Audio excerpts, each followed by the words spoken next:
Another big story we're following at this hour. The feds have secured now their first guilty pleas in their investigation into the Detroit demolition program. Anthony DeGuano and Ardondo Haskins are accused of running a scheme to secure contracts for rigging bids. Let's get to Rod Maloney live outside federal court. Rod, the second of two guilty pleas came just a short time ago.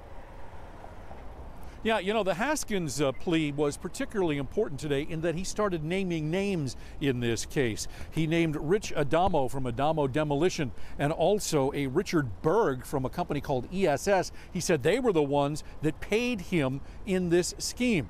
And as best we can tell, this is just the very beginning in what could be a very, very big case. The city of Detroit received more than $250 million from the federal government to demolish abandoned homes. These two men, DeGuano on the left and Haskins on the right here, played differing parts in a bid rigging scheme to get in on the demolition cash. Anthony DeGuano worked for Adamo Demolition and would hand out confidential contract information to subcontractors in return for cash payments, estimated by the feds as 70 different payoffs. DeGuano pled guilty today to honest services fraud, meaning he owed his employer his full and honest work effort without lining his own pockets. He's accepted responsibility for his conduct, and you know, there's going to be a forfeiture of over $300,000. I'm not sure that he has the money to pay that. Attorney Richard Helfrich says it's an expensive plea considering how much DeGuano must reimburse the government. Haskins' case is different. Yes, he started out working at Adamo as a demolition construction estimator.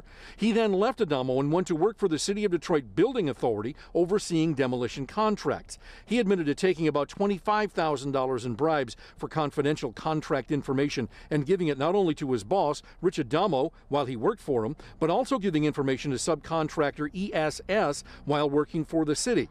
A guilty plea to honest services fraud and conspiracy to commit bribery.